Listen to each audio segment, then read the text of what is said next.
So here we are. It's late on Sunday. The Sunday Night Baseball is just getting ready to start, but we have the MLB All-Star teams fully announced in all their glory. And it's kind of nice to sort of be done with that. We don't have to be wondering. As a Met fan, it's kind of nice to be like, okay, Lindor made it. We don't have to keep going on this song and dance that he hasn't made an All-Star team with the Mets yet. Well, and as a starter too, right? Right. You know, that was the cool thing. And yeah, the starters were announced late last week, and then today they came out and they announced the reserves. And I think there are 23 guys that everybody's gonna got to be represented. So each team, I should say, has at least one player. So but in the starting lineup for the American League, I was a little surprised that there are 3 Detroit Tigers, right, including one Javier Baez. And I think talk about a turnaround for a particular player who seemed like he was on the verge of being out of baseball not all that long ago. And not only is he an all-star starter, but he is in the outfield as a center fielder, I think. Well, he's been playing center field, an outfielder. And he has previously made an all-star team as both a shortstop and a second baseman. He becomes the first player in Major League history to become an all-star as both an infielder and an outfielder. Not a lot of guys can say that. He's done Nobody. it at 3 different positions. Yeah. Not a lot of guys that can be an all-star at 3 different positions. And I guess the big surprise for me was that Jacob Wilson, the rookie from the Athletics, is going to start at shortstop over Bobby Witt Jr., who maybe hasn't had quite as good a season as he would have expected or people would have thought, but it's still pretty darn good. And so this is the thing when you have fans voting on the players, right? Because how did Jacob Wilson, by the way, playing in Sacramento for the Athletics, get to be the All-Star starter? You think the Kansas City fans would have come out in droves for Bobby Witt Jr. Well, it's also the kind of thing of everybody knows Oakland needs one, and he's the guy. So I think that also. No, when it comes to a starter, those are voted on by the fans. Everybody knows he's the Oakland player. Or the Sacramento player. We'll call him Oakland. And in the National League, you have the proverbial 3 Dodgers, of course, and Will Smith, who very deserving at catcher and not really known by a lot of people in terms of how good a year he's having. Freddie Freeman, of course, and Shohei Ohtani are going to start. 2 Cubs. So of the 9 guys, or if you want to say there's 9 starters plus a pitcher, if you will, you've got 2 Cubs and 3 Dodgers. So that's and more 2 than Mets. half. And 2 Mets. No, 1 Met. 1 Met because Pete Alonso's the runner-up, right? Pete Alonso is not in the starting lineup. So, and Ronald Acuna Jr. is in the starting lineup and deservingly, despite the fact that he's only played about 30 games so far coming back from injury. So, and he's good on him for being as good as he is. I don't think that's that's unwarranted. But the whole thing about, again, fans voting players, and he's playing. It's in Atlanta. He's going to be playing in front of his crowd. Let me think about that. So as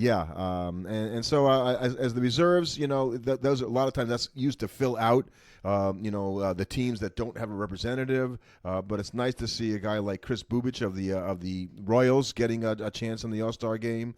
Jacob deGrom returns to the All-Star game. I think rightfully so. That's very cool that he's back. Shane Smith is the White Sox representative because they had to have a player, and nobody else is going to be representing from that team certainly this year. Didn't get David Peterson of the Mets. I had kind of hoped he might get a. The Mets got Diaz in there. They got 1 pitcher. I think it was hard to argue for any more than that. And Chris Sale has been announced as a reserve, but he isn't going to pitch. So it's more of like a nod. He was really good, but now we can replace him with somebody else. And here's the thing I was talking about with the Braves, and let's get to it, right? Like the All-Star game is going to be on July 15th, and you got your home run derby and your futures game and all that stuff. And frankly, when it comes to the All-Star game, I really don't care that much about the game itself anymore. And I'm writing about how there's not going to be an American League and National League very, very much longer. So I wonder what they're going to do with the All-Star game once that happens. There's still going to be an American League and a National League. I think not. Well, and I'll just a quick aside here. So is there in the National Football League, right? You don't have an AL batting champion or an NL batting champion. There's no AL conference leader in passing or rushing. Right, AFC. It's just the NFL, right? Yeah. Right. And there's the same thing in NBA. There's no Eastern Conference scoring leader. No, nobody cares. Either you won the scoring title. They all still have their two leagues. So they've got 2 conferences so they can have a playoff. But I think we're married to this American League and National League thing, having an American League batting champion because of historical context of this. I think that's that's the kind of thing, unfortunately for you, that only very old people are getting super worried about. Because I don't think what's the difference between who's the batting there's not one overall batting title champion. You still refer to it as the league champion. Right. that's kind of weird at this point that it's happening still. That will go away, but you're not. The American League isn't going to go away. What if they call it the American Conference of the Major League Baseball and the National Conference? They did it in No, football. They're still going to call They it. did it in basketball. They're going to call it, but they're going to still call it the conference is there. I'm going to be stunned if they change it to the National Conference. It just sounds dumb. They're going to keep calling it the National League. They just talk about me being the old guy. I think that's a historical thing that people they gave it up in the other sports. I think in baseball, and particularly when you get 2 more teams, right? We're going to have 32 teams.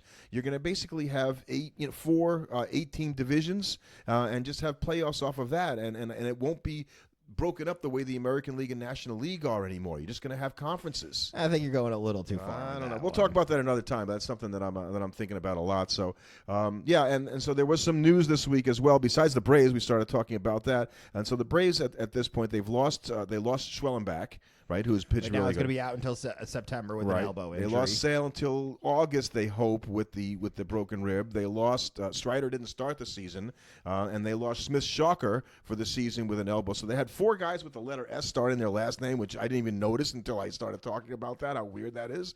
But I think the Braves, I'm officially declaring them done. Okay, so we don't need to do this. We don't need to go talk about this anymore. We don't talk about the Orioles anymore. They're done. They're done. And the only reason the Red Sox aren't done is because nobody can pull away in the American League. Right, mathematically they're still in it. To do that as the Yankees got salvaged a game against the Mets in their series this weekend. Sad news this week. Bobby Jenks, who was I want to say the hero, but certainly the closer of the 2005 White Sox. Closer, I think, is right. Died at age 44, which is just tells me. Right. Well, stomach cancer is terrible. You feel. But terrible. He was doing that at age 24 because he just missed going to the 20-year reunion of that 05 White Sox. It's got to be weird to think about. Yeah, really hard that he was. Cast a pale on that. So really kind of sad there. Let's see what else happened this week. Kershaw got his 3,000 strikeouts. So do you think anybody else will ever get 3,000 strikeouts? Probably not. Probably not. So his length of career and number of innings pitched is probably not going to be enough. You're going to have guys that will have careers that, if he had pitched enough innings, he would have gotten there because he had the K rate for it. But, he just didn't pitch to the number of batters you need to pitch to. It ain't going to be easy. I mean, Chris Sale needs about 470 to get there. I don't know if he can stay healthy enough to get 470. Sale could get there because he could do 470 across 2-3 seasons. It's possible. Garrett Cole injured as well, out for the season. He's about 749 short of getting to 3,000. So that's like 4 or 5 seasons. That's like 3 or 4 really good seasons. Yeah. I mean, he could strike out 200 guys in a season, but is he going to be healthy enough to do that 4 times? Right, exactly. That's the problem. I don't really know. So, but I thought that was fantastic for Clayton Kershaw, a certain first ballot Hall of Famer. Let's see. The Astros are smoking hot and have a 7-game lead in the American League West. And they just swept the Dodgers, by the way. Right, they crushed the Dodgers, pummeled them, even with Shohei returning to the mound in that series and pitching quite well in his innings. And Altuve just joined Mike Trout and Clayton Kershaw as the only active player with 10 All-Star selections. And this is a Hall of Fame player. You can say what you want. He's made the transition he's gonna be to left field, and maybe defensively it's not fantastic out there. Or not even good. How many teams have less than fantastic? But the dude can hit. Right, exactly. The dude can hit, and and Yordan Alvarez. I mean, he's been out, and they've been doing all this. They have the Astros without Yordan, and apparently he got some good news and bad news. He needs to go see. So we're not sure. The Astros don't really care as long as he's back and healthy for the playoffs, because the Astros basically.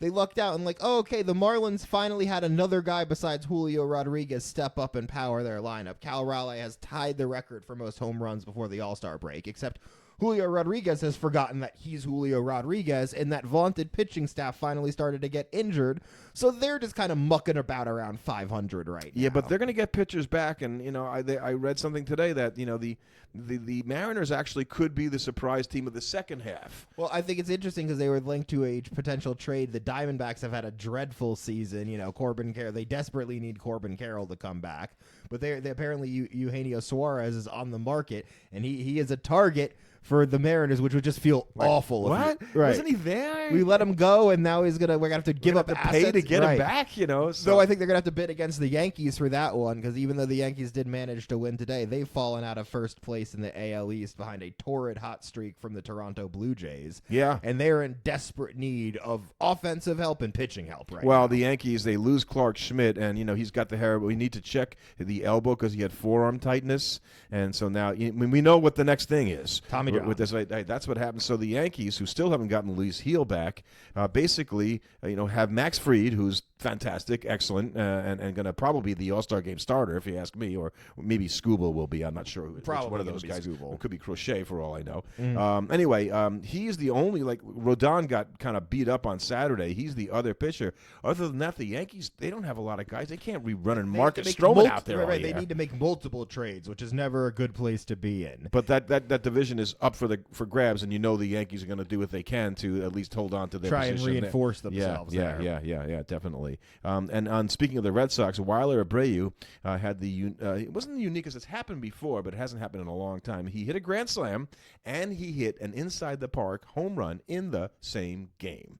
So that's pretty wild. Right, it's just unusual. And by the way, there's still I talk about something like watching him run the bases on the inside the park home run. It hits and the ball goes doink, and it goes rolling like that. And you see him chugging around the bases, going for all. He's gonna try and go. That's really, because that's the really only way fun play to watch. You get inside the park home runs is the ball's got to hit the wall and kick in a weird way and catch. All the outfielders are moving one direction, balls all of a sudden go in another. Yeah.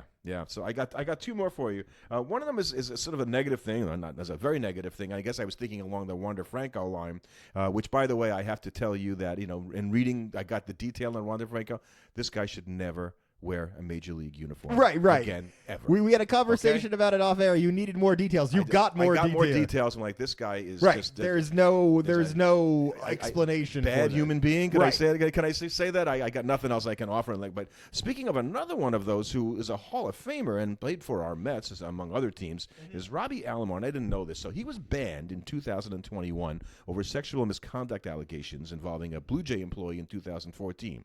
He was forced to resign from the Hall of Fame's board of directors, terminated as a Major League Baseball consultant. The Jays severed all ties to him, including unretiring his uniform number 12 and removing all mention of him from Rogers Center. That's crazy. Scrubbed from history. Like erased. So anyway, and this guy's a Hall of Famer, and so we talk about Pete Rose's plaque and being on the kind of stuff. I think whatever is on his plaque, there needs to be an addenda on there. Well, I think it's the kind of thing where it's like, if you're the Blue Jays, what the difference is they're saying, look, we're not taking away his recognition as a player. He made all those accomplishments as a player, but we don't need to honor him past that point. We don't need to retire his jersey number. We don't need to have we don't have to have big murals of him extolling his greatness when, look, yeah, sure, he might have been a great baseball player, but he was less than a great human being, and that's important in terms of what we're showing as our franchise. So as you're saying that, it crosses my mind that I always like to say that the Hall of Fame in Cooperstown is not a shrine, it's a museum. But when you have a team Hall of Fame, I think that's more of a shrine. That's much more of a shrine itself, because you're just honoring your own place. So I think that's appropriate that he should 100%. be represented there. So there's a difference. Right. So and I really had not thought about that right, before. Because your team Hall of Fame is what you're saying. This is who our team stands for. These are who the people we want representing our organization. And I don't think you want Roberto Alomar, unfortunately, especially when the things he was accused of happened under your purview. That's it. And here's one of my last weird things. So I was reading about Moises Alou. Oh, yeah, this is a very known thing about it. So Moises Alou was one of the few modern baseball players who didn't wear batting gloves. He's been retired for 10 years now. So instead, he would urinate on his hands to toughen them up. And I do it during the... He would say, I do it during the winter and the spring. So I'm thinking, so what does he do during the season? He doesn't pee on his hands? Well, he doesn't need to, because when you're swinging the bat all that time, your hands are going to get so calloused up. By the time you get to the season, you don't need to toughen them up anymore. And what do you think if you're like the post-game celebration, like the handshakes and stuff like that? You think the other players like, no, I'm good. Spring training, I'm good. Yeah, it's spring training, certainly. And I guess Jorge Posada was supposedly known to have done the same thing per Nick Swisher, who has his own podcast. So right, exactly. We'll have to talk to Nick about this exactly. sometime. I'm not sure 100% how much I'm going to take that true. So we're going to talk about, and this is something you want to talk about, in spin rates. Well, I think it's when you look at the fact that you have the four, the four Knights of S over in Atlanta going out with arm injuries all at the same time. Arm injuries have plagued baseball for a really long time now, and one of the things that people are saying is it's that they're not pitchers aren't just chasing velocity. Yes, the average fastball velocity has gone up. We've talked about that previously on this podcast. But something else that's really gone up in terms of what pitchers are doing is spin rate, because you have to think about how they're measuring spin rate. Because a pitch, football has 100%. Football has a spin rate too, but because of the way you throw a football, it has gyro spin rate because of the nature of how you're positioning your arm. No baseball has that because you don't throw the baseball in the same way. So you're much more able to calculate the actual spin rate of the ball and how much it's influencing the pitch. And we've seen it go up and up. And so what they're looking at is the total rotations of the ball and the total, and they're measuring it in 3D space as it's coming in. And then they're inferring it from the movement to figure out how much the rotations are actually influencing the movement of the pitch. Because there's some pitchers that will have pitches with a lot of RPMs to them, but they won't actually move that much. You see that a lot with four-seam fastballs. Even though they're spinning on their axis a lot. Right. Four-seam fastballs are sort of the biggest proponent of this. Four-seam fastballs are spinning a ton. There's a ton of rotations per minute, but they're not actually influencing the movement of the ball that much. And sometimes guys will have a lower spin rate, but more movement because their spin rate, their active spin is pushing the ball around. So if you wanted to, for instance, the number one spin rate guy for four-seam fastballs in the major leagues right now, it's probably not who you'd think it would be. I always think it's for breaking pitches. I thought it was Seth Lugo, because remember when he was pitching for the Mets, he had this crazy spin rate on his curveball, and he's primarily a curveball pitcher who still can throw in the 90s. Right, it's Tyler Mahle. Right, Tyler Mahle. Wow. Right, he's got the highest. So fastball spin rate. Right, so his fastball, his four-seam fastball, the spin on it contributes the most to the movement of the pitch in the major leagues. Ryan Stanek's actually really high up there. He's up at like 99.4%. But it goes as straight as a string. Right, because the four-seam fastball. Now you go to the sinker, and that's when you see a guy like Josh Hader jump to the top. You see, and so you start seeing, the biggest curveball. Who's got the most spin on their curveball in the major leagues this year? Mark Leiter Jr. Mark Leiter Jr. Right. Huh. And guess who's behind him? Adrian Hauser, who's been great for the White Sox since he's come in. So you can see how having these big active spin rate changes your success rate too. Right, because you're going to get more movement. Tyler McGill is top 20 in spin rate on his curveball. We always known him as having that big sweeping curveball. And so I think what you're seeing now, and I think the slider is it's interesting when you see how much of the slider is not based off of the spin rate. Because you heard those percentages I was quoting about. The league leader in slider active spin rate is Ryan Thompson at 72%. Surprising. Right, so the slider, it's more about your arm action than the spin on the ball that's causing the movement. And so that might be why we're seeing so many guys get injured, because as the slider has gone up in popularity and guys are putting so much more stress on their arm to create that horizontal breaking movement, that's probably why guys are getting so hurt on these sliders. Well, and we always say, I've said it, in years past, the less tacky baseball in major leagues than exists in Japan and Korea for that matter. I don't understand why they don't give the pitchers a break and at least let them grab the ball without having to squeeze the heck out of it, which I think everyone kind of agrees is one of the reasons why there's so much stress on the ligaments and all that stuff, because you're just all tense trying to grab the damn baseball so that you can spin the thing. Right, you're trying to spin the ball, and having that extra tackiness, allowing them to spin more off of the grip of the ball, would certainly probably help lessen arm injuries, or at least that would be the hope. So, when I looked at advanced pitching stats on the Major League Baseball website, you can find it at MLB.com, there are over 30 advanced pitching stats. There's just crazy stats out there. Spin rate doesn't mean you're going to be an effective pitcher either, because there's more to it, as you pointed out, to what that means. But something that I think we hear thrown around a lot, and I wanted to cover this as sort of our last sort of side topic to go with spin rates, is fielding independent of pitching, because you hear FIP and all that kind of stuff. What is FIP? What the heck are we talking about? And we know it stands for something called fielding independent pitching. That still doesn't tell me what the heck it is. Right, and just to finish up on spin rate, because it's interesting when you just compare spin rate, is that you used to hear guys throw a heavy ball. Mm-hmm. So that is the one advantage of having a very high spin rate pitch, is it's harder to turn around. The same way high spin rate tennis players. You have the guys that hit the ball that just come with that much more spin on it. It's hard to turn that ball around. That's and a really interesting thing you say, because when it comes to tennis, when I used to play tennis at a fairly decent level, they said it was hard to hit an underslice off of a topspin, right? Because you're changing the ball rotation, which is coming to you if it's, let's say they hit it to you with topspin like Nadal does, and then you're trying to come under the ball, totally change, you're going to stop the way they're going and have it go the opposite direction. Right, which is why the launch angles in four-seam fastballs work so well. Yep. All four-seam fastballs, all they are backspin. Right, and that's what you want on your home run ball. That's what you want on your home run ball. So you're just trying to turn that around. Really interesting. It's just interesting to think about that. Having these heavy spinning balls, way better on the slider where the spin doesn't help you drive the ball. You're trying to turn that around. Yeah. So, those spin rates sort of help you get an idea of who's got, an advantage in terms of the stuff itself. But if you can't locate it, it doesn't really matter how good your spin rate is. Right, and FIP is sort of what we use to look at when we're calculating the effectiveness as a pitcher when we remove his fielders. Because one of the things that you would look at is if you have a pitcher that pitches in front of a bad defense isn't always errors, as we've talked about. Sometimes it's inability to get to balls that they should.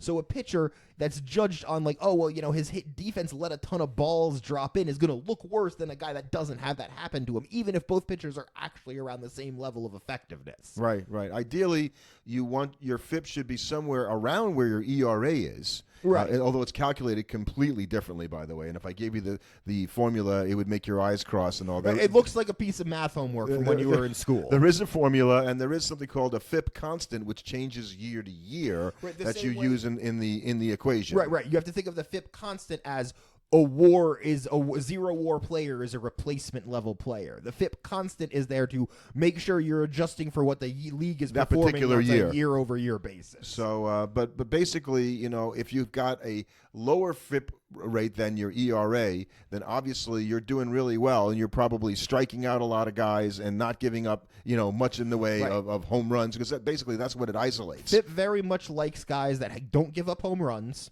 that strike out a lot of guys. Right, and don't walk a lot of guys. And don't walk or hit a lot of guys. Right. They don't care about hits in the park. Right, because those don't count.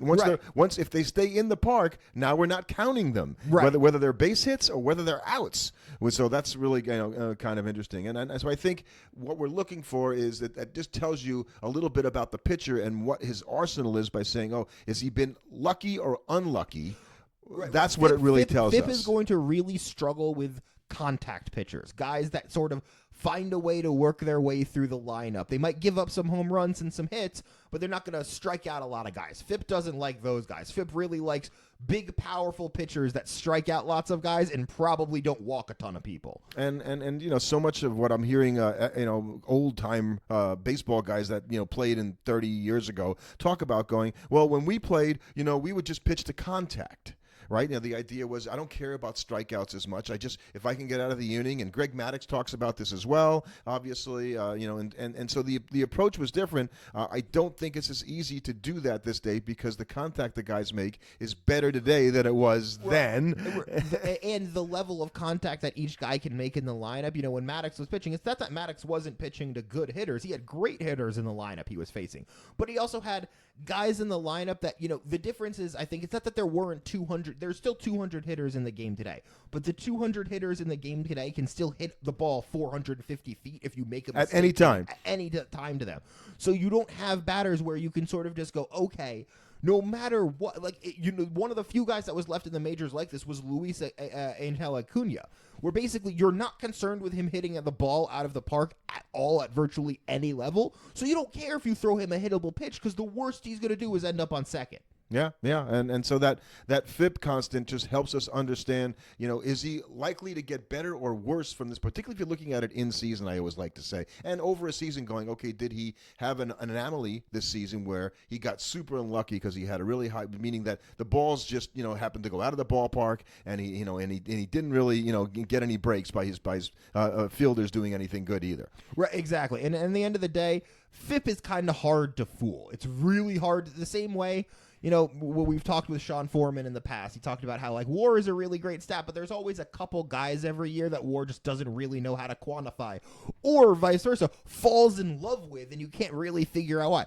FIP basically has the same thing. It's pretty good overall for telling you how well a pitcher's performance, but there's always going to be one or two guys a season where they're an outlier on either end. Either FIP falls in love with them and you're like, why does it love this guy? Or it's like, why isn't he doing better? Because his FIP is, so much lower than his ERA. He should be killing it, and he's not. But sometimes that can happen. And that could totally happen. And that's a guy that's like, okay, yeah, he's not letting the ball out of the park and he's striking out guys, but oh, look at that. He has tons of innings where he walks a bunch of people and gives up hits. Yeah. And then there's a guy that might be, why isn't he got a better FIP even though his ERA and his record is really good? It's like, oh, well, he doesn't strike anybody out and he gives up home runs. Yeah, I mean, the advanced stats help us get a deeper picture, but I still think we can use ERA for, more traditionally in terms of going, if a guy's got a 0.92 ERA, he's having a pretty darn good year. Let's put it this way. If we could ever come up with a stat that was perfect at telling you how good a player was performing, we wouldn't be here. We'd be getting hired by every front office in Major League Baseball. Keep looking for it, though.